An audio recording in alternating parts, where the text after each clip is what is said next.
Congress or affects Obama's political capital. This is a lot of times pretty difficult to win because the public popularity is sort of difficult to determine. The evidence doesn't tend to be very good.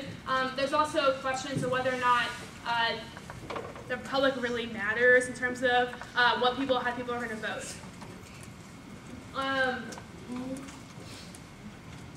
The main thing I want to talk about here before we move on is that anytime you read a link to any of these links, you have to read a specific internal link to that link claim. Just saying something like public likes the plan or lobbies like the plan is not really an effective link argument, because you can win those arguments, but you have to still win that their opinion about the plan is going to affect whether or not skipping gets passed or not. I'm going to skip olive branch right now and move on to political capital. Who knows what political capital is? Yeah, blue shirt. Oh, it's like how much political money Obama has to spend on certain bills. Like if you waste a lot of like political money per se on one bill, it affects how you can get other bills passed. What do you mean by political money?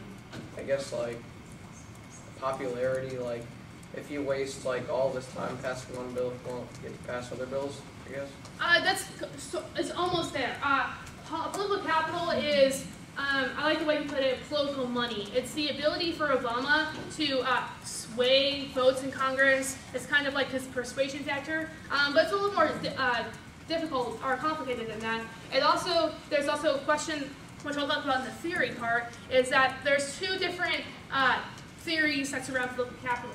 The first one is that use it or lose it mentality. That political capital is a finite source that when a president comes into Congress, he has a certain amount of political capital. He has a certain number of favors that he can ask of people. He has a certain number of phone calls, per se, that you can give to other people to get their votes to go the opposite direction to get his bill passed. This is one theory that people talk about, and it says, and it just means that once the plan, Obama has a certain amount of political capital now to get skipped a pass, and the plan would decimate the number of political capital that he had, amount of political capital he has, so it means he can't get it. He can't get skipped a pass. Important thing to note here is that political capital is not like a tangible thing. It's not like I can be like, ooh, 5 cents, I'm gonna get Boehner to vote for my skip the bill. Political capital is a kind of just like a theoretical concept that a lot of political theorists have talked about in terms of legislation in Congress in general. So it's very important that you have a basic understanding of these questions in order to win a lot of link claims. Because the other theory that surrounds political capital is what we call winners win. Who knows what that is? Thank you. Basically, when Obama, like, if he has something and it's unsuccessful, then it will take in political capital and it will pass something else successfully. Yeah, exactly. That was perfect. The idea is that political capital is a source that can be replenished over time. He can use it on an item. If he gets that item passed, then he gets more political capital. So, like, an example would be Obama eats some cake, and then he eats all the cake, and then he's like, I'm done, I got it done, and then he gets another piece of cake. That was a really bad example.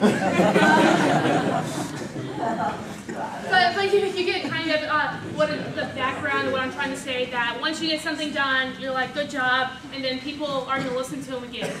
In the same way, the argument would be that, and this is more of a link term that people read, so Obama spends a ton of political capital on the plan, uses all political capital, but then once he gets a plan passed, that replenishes his political capital, and then he's able to pass something like SKIPTA, or another bill.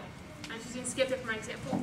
And so that's a lot of times the affirmative claim on this. Does anyone have any questions on that before I move on? No? Okay. All right, so we've basically talked about the uniqueness and links that you need to be able to go for in any politics sysad. And there's a few silly arguments I want to talk about on the link debate that are really silly and I hate them. But the problem is that there's these link claims that if you don't answer them, you're going to lose the debate. But it's like if you answer them, you're going to win. Or you're going to answer that high. These are... The first one's intrinsicness. Who knows what intrinsicness is? The plan isn't really like an opportunity cost to getting like skip done, because it's an argument that you can in fact do both things at the same time. Yeah. Basically, that's what the argument is, that a logical policymaker, someone in Congress, could see that the plan is good and SCIFTA or the other bill is good, and so they could just pass both. There's nothing that limits them from just doing both. Right? Does anyone understand that part? Okay. Well, we're going to answer it because we're pretending we're getting right now. So, the first thing that we're always going to do when we're answering intrinsicness is that we're going to first have a counter-interpretation of the way the political process happens. And you'll see that these counter-interpretations that I'm going to say for all of these are pretty similar. So, yeah. Did you have to say something? Okay, so the counter-interpretation I think you should read on intrinsicness is that the political process happens. The plan goes through Congress, there's a political capital that is spent, and then it cannot get skipped or passed. So when the app says intrinsicness, they're kind of wishing away things like political capital, vote counts, the way people actually feel about the bill. So the counter-interpretation would be that the political process happens. The plan goes through Congress first, and then SCIFTA goes through Congress. You have a question? No. All right, so that counter-interpretation lends to the type of politics system that we know and read. Then you have to have offense against their interpretations and reasons why the plan or our interpretation solves it. So why would an intrinsicness argument kill education? Yeah.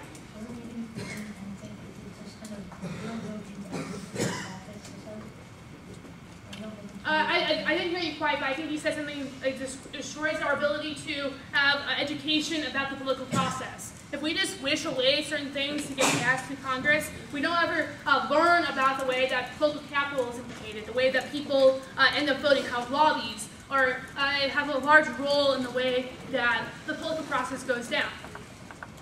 So that's one argument. You all should write that down. Because the tricky thing about these silly arguments that I was saying is that, first of all, I think they're really dumb, aka silly. But if you don't answer these arguments, you're going to lose the debate. If you do not have an answer to them, it's a complete takeout of your disad. You're not going to be able to recover. So you have to a lot of times just answering of these three things, you're just going to okay, we're not going to go for it anymore. So you should be ready to answer all of these. Why would intrinsicness kill fairness?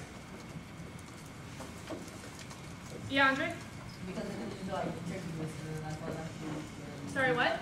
Because they can just do intrinsicness and then you have to spend half your speech on the yeah, that's a good point. There's a little bit, yeah. Predictability? No. Luke? It kills ground, because then that gives the app the ability to just kind of wish away links on the disads. Yeah, exactly. If intrinsicness is true on a politics disad, then the affirmative can just wish away internal links on any disad. So if you have a terrorism disad, the affirmative can intrinsicness, pass the plan and increase terrorism measures. Intrinsicness, pass the plan and don't bomb Iran or something like that. Whatever your disad is. And the affirmative is just in a position where they can just wish away those things from happening. Because obviously a logical policymaker would not bomb Iran because that would be really bad, right? But it kind of stops the political process from happening, stops our ability to talk about how that happens. Does everyone understand that one? The next one is the bottom of a docket. Who knows what that is? Yeah.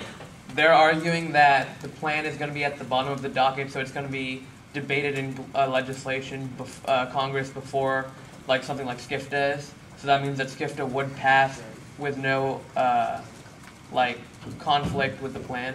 So Obama wouldn't lose political capital or anything like Yeah. that. Exactly. If the plan, the argument is that normal means that the new piece of legislation is tacked on to the bottom of the docket, like the bottom of the to-do list. And so we would do things on top first and then get to the plan. So we would pass SCIFTA and then end up doing the plan later on. Does that understand? Okay. So what do you think a good counterinterpretation should be against that? Yeah. What do you mean by that? As in what the plan would be passed now. Yeah, that's good. We say our counterinterpretation would be that the plan passes now.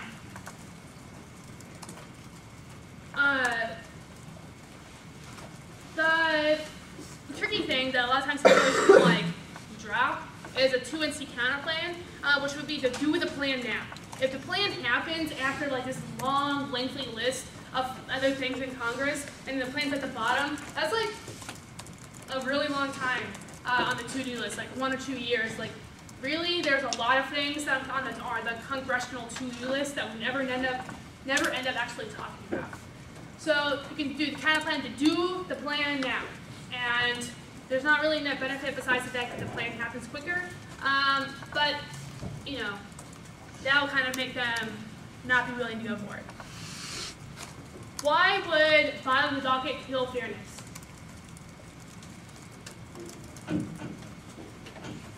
Alright, yeah.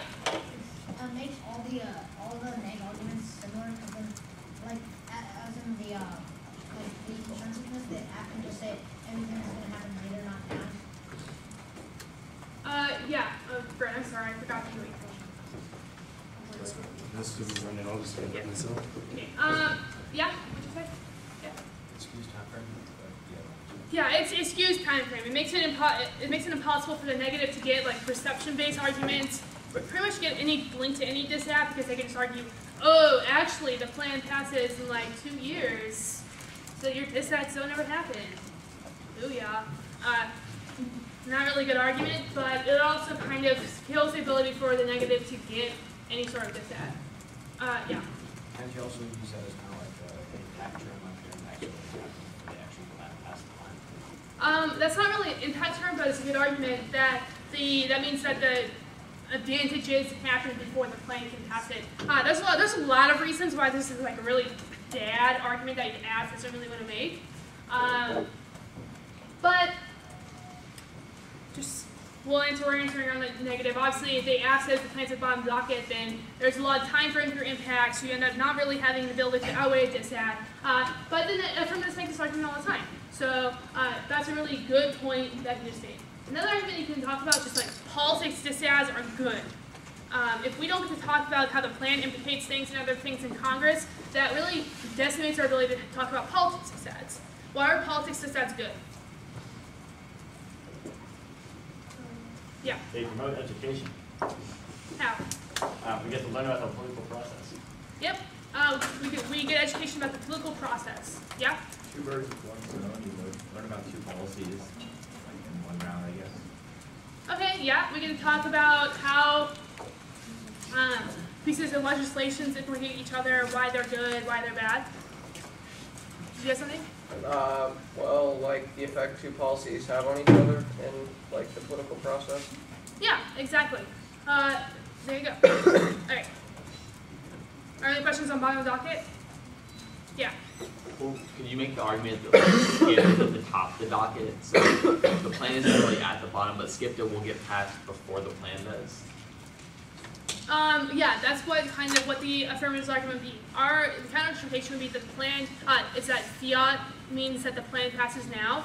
This is a kind of tricky argument that implicates fiat a lot of times. Fiat would mean that we assume that the plan passes immediately, so it bypasses everything else that's going on in Congress and gets stuck at the top of the docket. So it's as if the plan passes immediately, and then we can talk about the implications of that bill on other things in Congress and in the world.